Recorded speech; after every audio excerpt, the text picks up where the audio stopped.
अस्सलाम वालेकुम। कैसे हैं आप सब लोग? दुआ करते हैं आप सब खैरियत से होंगे और अल्लाह का शुक्र मैं भी खैरियत से हूँ। और आप सबको मेरी तरफ से ज़िल हज का जो महीना ये चल रहा है माशाल्लाह से, तो हज की बहुत बहुत मुबारकबाद हो और साथ में ही बकरा ईद की जो मुबारक हो आप सबको। आज मैं अपने ब्लॉग में 2 दिन का ब्लॉग एक साथ शेयर कर रही हूँ क्योंकि कराची में कंटिन्यूसली बारिश इतनी हो रही थी, तो मेरा रूटीन काफ़ी बिजी गुजर रहा था क्योंकि बारिश होती है तो कपड़ों का भी एक तो होता है, रोज़ाना बच्चे नहाते हैं, गीले हो जाते हैं, फिर उन्हें वॉश करो तो सूखते नहीं, ड्राई नहीं होते, तो थोड़ा घर में फैलावा सा हो जाता है। और फिर थोड़ा मौसम भी ऐसा होता है बारिश बारिश गीला गीला, तो एक वक्त तक अच्छी लगती है, लेकिन मुस्तकिल कंटिन्यूसली माशाल्लाह से कराची में इन दिनों 3-4 दिन से बारिश हो रही है, तो थोड़ा झुंझ भी होने लगती है। लेकिन ये अल्लाह का शुक्र है, आज भी बारिश हुई थी। तो शाम में मेरे अम्मी के घर गायें आई थी, तो बच्चों ने सब ने कहा आओ गायें देखने चलते हैं, तो मैं कहा चले हिम्मत करते हैं क्योंकि 4-5 घंटे से माशाल्लाह से बहुत ज़्यादा ही बारिश हो रही थी। तो फिर भी हमने कहा चले हिम्मत करके आज निकल ही जाते हैं, बारिश इंजॉय करते हैं, क्योंकि हम लोग निकले भी नहीं थे इसीलिए। तो रोडों पे आप देख सकते हैं हालत कितनी पानी भरा हुआ था, लेकिन हमारे इलाके में फिर भी अल्लाह का करम है कि इतना पानी नहीं जमा होता, और जमा भी होता है तो जब तक वक्ती तौर पे बारिश में जमा होता है, लेकिन ये जब बारिश हो जाती है 2-3 घंटे गुजर जाते हैं, यानी जब मैं रात में जब वापसी आए तो यहाँ बिल्कुल भी पानी नहीं था। तो हम लोग गाय बकरे देखने चले गए थे। बारिश की वजह से सब ने पार्किंग के अंदर ही, ज़ाहिर पहले तो ओपन एरिया में सब ने रखे हुए थे बकरे गायें, लेकिन बारिश हुई तो ज़ाहिर जानवर की भी केयर करनी पड़ती, जानवर भी बीमार हो जाते हैं, तो इसलिए सब ने ही ज़्यादा पार्किंग में ही ला के अपने बकरों को बांध लिया था।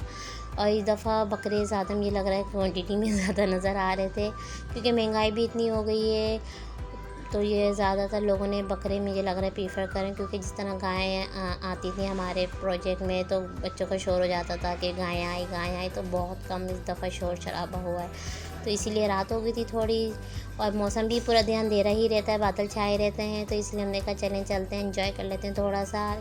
हालांकि रात टाइम अम्मी के घर की गायें आई थी, लेकिन ये ज़रा सी बहुत तेज़ थी खड़ूस, तो हमने इसे हाथ भी नहीं लगाया। हमने कहा नहीं भाई बाद में अभी हाथ नहीं लगा रहे, कल दूसरे दिन आके, क्योंकि जब नया जानवर आता है ना, नई जगह चेंज होती है तो थोड़ा वो बिदक सा जाता है।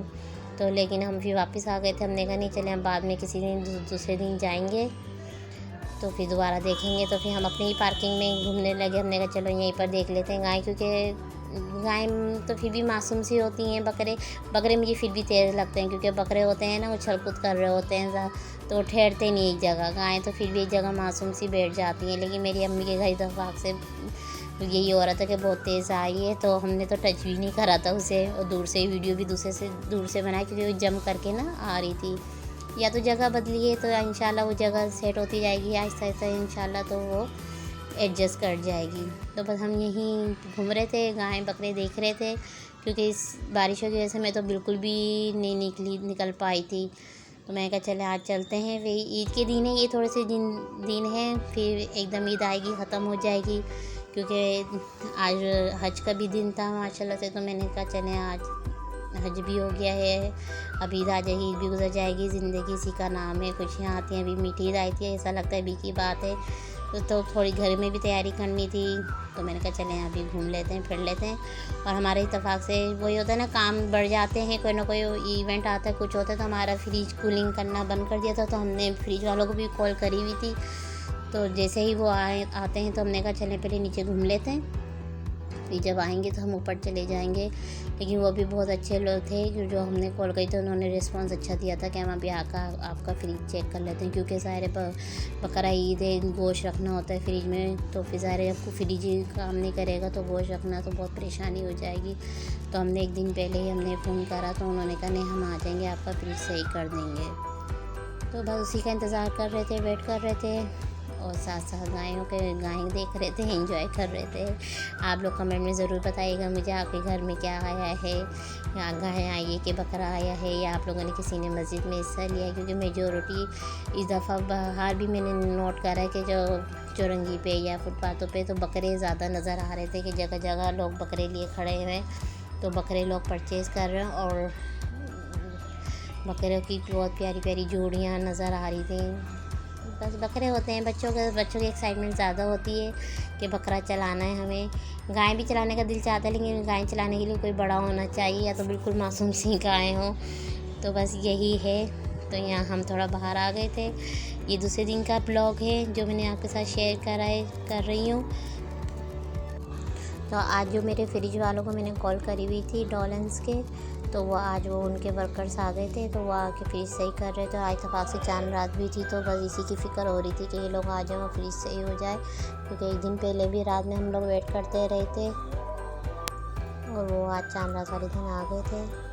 और मेरा बेटा उनको देख रहा था। मैंने कहा बेटा आप देखें बेटा किस तरह काम करते हैं, ये एक्सपर्ट होते हैं। क्योंकि हमारी कोशिश होनी चाहिए बच्चों को शुरू से ही हर चीज़ की आदत डालें, हर चीज़ दिखाएं सिखाएं, ताकि जब बड़े हों तो छोटी मोटी चीज़ें होती हैं, आपने ड्रिल करना है, फ़ैन सही करना है या कुछ करना है, तो छोटी छोटी नल सही करना है आपने, तो चीज़ें आनी चाहिए। तो ये अभी से ही बचपन से ही प्रोसेस होता है। जो बच्चे देखते रहते हैं तो बच्चे सीखने लगते हैं कि हाँ ये इस तरह होता है, ये काम किस तरह करना चाहिए। जिस तरह बच्चे माँओं को देख देख के सीख जाते हैं, इसी तरह बेटों को भी लड़कों को भी हमें हर चीज़, जब कोई लेबर आए घर में कोई काम हो रहा हो तो बच्चों को आगे लड़कों को स्पेशली रखना चाहिए, ताकि वो हर चीज़ देखें सीखें और उनकी नॉलेज में भी इजाफा होता है और उन्हें करना भी आ जाता है। इस तरह घर के छोटे छोटे काम के लिए भी बाद में आपको किसी को बुलाने की ज़रूरत नहीं पड़ती है। खैर लेकिन ये तो फिर भी मेरा बड़ा काम निकल आया था, क्योंकि मेरा फ्रिज की क्योंकि लाइट बहुत आ रही जा रही थी बारिश की वजह से, तो मेरा फ्रिज का कंप्रेसर जो था वो बिल्कुल ख़राब हो गया था, वो उड़ गया था, क्या हो गया था मसला बाहर। लेकिन वो तो शुक्र हमारा ये था कि ये वारंटी में था, तो उन्होंने कंप्रेसर फ्री में हमारा लगा दिया था। लेकिन जो उन्होंने फिर सर्विस ली थी उसके भी काफ़ी उनके चार्जेस लग गए थे। लेकिन चलें पैसे लगे, लेकिन वक्त पे हमारी चीज़ सही कर दी थी। और इनकी वैसे जो सर्विसेज बहुत अच्छी होती हैं कि डायरेक्ट आप कंपनी को फ़ोन करें तो उनके लिए एम्प्लॉयज़ आ जाते हैं। इवन कि आप भले सेटिस्फाई नहीं हो पा रहे हैं 2 दिन में भी, तो दोबारा आके चेक कर जाते हैं।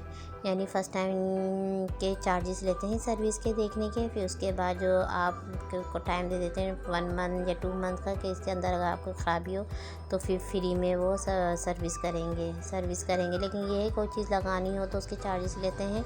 लेकिन इस वक्त तो मेरा कंप्रेसर जो वारंटी में था तो बिल्कुल ही ख़राब हो गया था, तो इन्होंने वारंटी के साथ अपना न्यू कंप्रेसर लगा दिया था।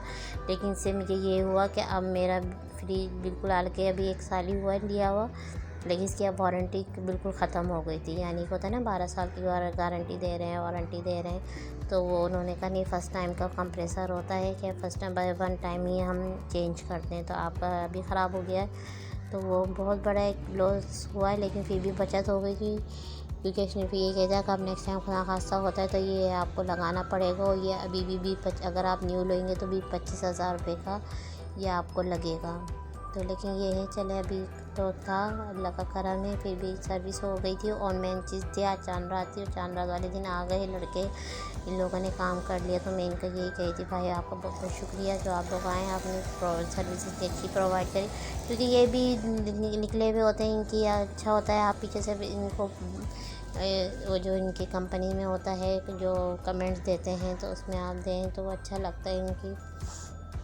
तो बस ये थोड़ा सा काम हो रहा था, मेरा बेटा लुक आफ्टर कर रहा था, इतने में मैंने थोड़ा लहसुन अदरक, क्योंकि बकरीद है, बकरीद में तो गोश्त का इस्तेमाल ज़्यादा होता है, क्योंकि फिर चीज़ें भी बनानी पड़ती हैं। तो मेरा लहसुन अदरक भी पिसा हुआ नहीं था, तो इतने में मैंने कहा मैं लहसुन छील लेती हूँ। इत्तेफाक से मेरे जो हस्बैंड थे इस दफ़ा देसी लहसुन लेकर आ गए थे, तो वो तो बिल्कुल ही बारीक बारीक होता है, तो वो मैंने बहुत मुश्किलों से छीला। तो उसकी ट्रिक मैंने ये अपनाई कि मैंने उसको लहसुन के जो सारे पीसेस थे उनको अलग करके उनको सुबह से मैंने पानी में डुबो दिया था।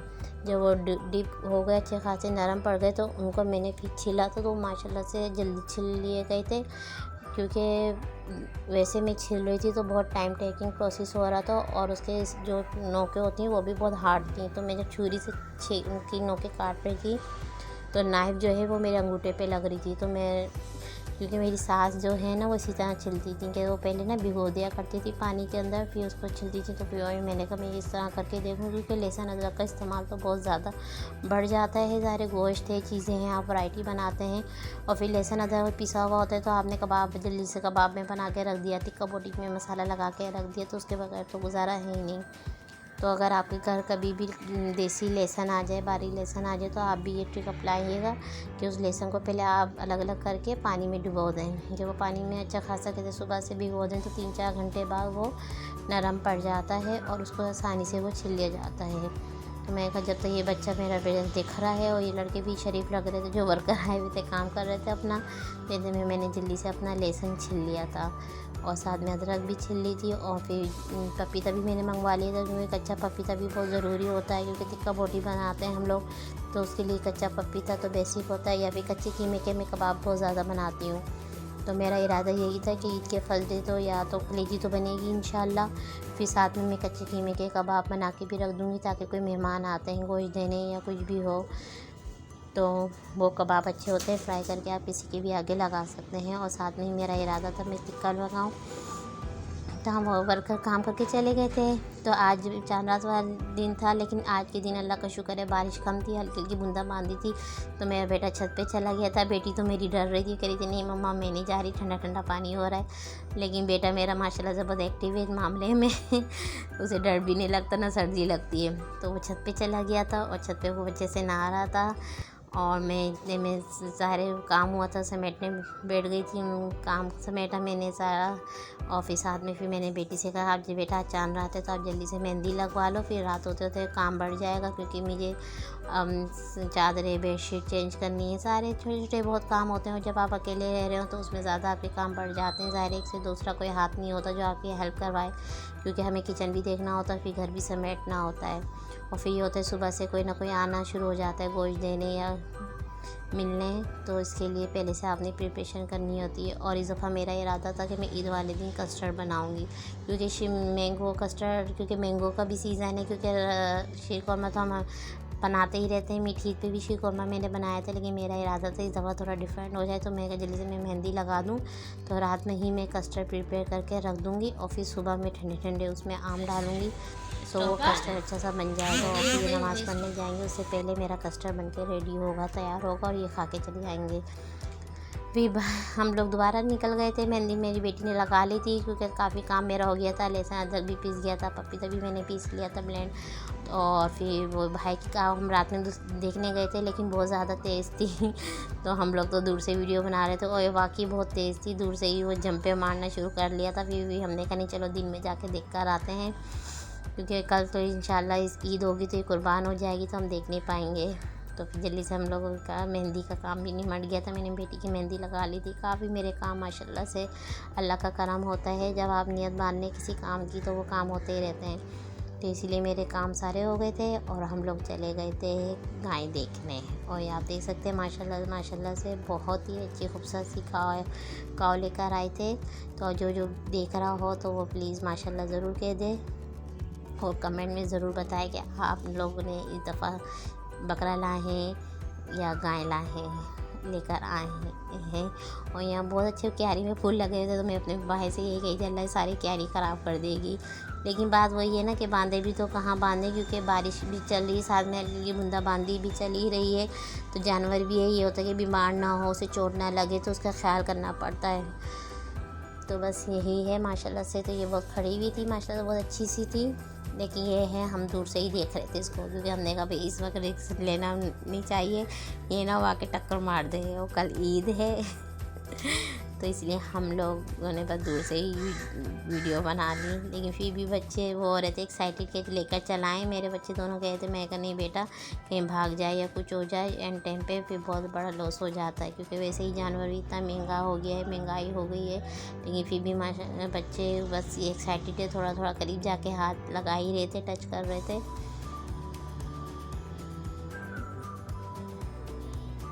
तो बस ये देखा हमने, थोड़ी सी गाँव देखी, फिर जल्दी से हम घर आ गए थे वापसी, क्योंकि शाम हो गई थी, काम निपटा दिया था। सुबह वो कर चले गए थे। मेहंदी भी मैंने दिन में ही बच्ची को लगा दी थी और काऊ भी हम देख कर आ गए थे।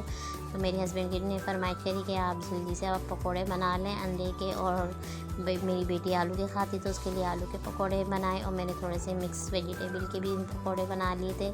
तो भाई ये थोड़ी सी एक रूटीन थी आज चांद रात के दिन की, क्योंकि मैंने आज के ब्लॉग में 2 दिन के ब्लॉग एक साथ शेयर कर लिए थे, क्योंकि मैं बना नहीं पा रही थी, थोड़ी बिजी रूटीन चल रही थी। तो ये मेरा ब्लॉग थोड़ा सा आपको शायद लंबा भी लगे, लेकिन आप देख सकते हैं माशाल्लाह से हमने बहुत इंजॉय करा। और यहाँ मैं अब पकौड़े बना रही हूँ और हम मज़े ले लेकर अब इसको खाएंगे। अंडे के पकौड़े होते हैं, पहले भी मैंने कहा था, लेकिन जब भी आप भी बनाएं तो बहुत एहतियात से बनाएं। तो आज भी मेरा इरादा था, मैंने काफ़ी सारे अंडे बॉयल कर लिए थे कि मैं बनाऊंगी, लेकिन फ़र्स्ट ट्रिप ही मेरी मैंने कर पाई थी तो वो उछलने लग गए थे, तो मैंने रोक लिए थे। और फिर प्याज के ही मैंने ज़्यादातर बनाए, क्योंकि आपके लग जाए तो नुकसान से बेहतर है आप उस चीज़ को ना बनाएं। तो मैंने बहुत एहतियात से थोड़े से ही सही लेकिन अंडे के पकौड़े बना लिए थे। तो आपको ये मेरा ब्लॉग अच्छा लगा हो तो प्लीज़ कमेंट करिएगा और लाइक करें और शेयर ज़रूर करिएगा। और आप सबको मेरी तरफ़ से दोबारा से बहुत बहुत ईद मुबारक, और मेरी दुआओं में याद रखिएगा। जब तक आप मुझे इजाज़त दीजिए और आप भी पकौड़े बनाएं और इंजॉय करें हमारे साथ जैसे हम कर रहे हैं। तो जब तक के लिए आप मुझे इजाज़त दें, लेकिन जाते जाते मेरे चैनल को सब्सक्राइब करना ना भूलिएगा। आपको मेरा ब्लॉग अच्छा लगे तो प्लीज़ मुझे ज़रूर बताइएगा। जब तक के लिए आप मुझे इजाज़त दीजिए और इंजॉय करें। अल्लाह हाफिज़ और बहुत बहुत आप सबको मेरी तरफ़ से ईद मुबारक।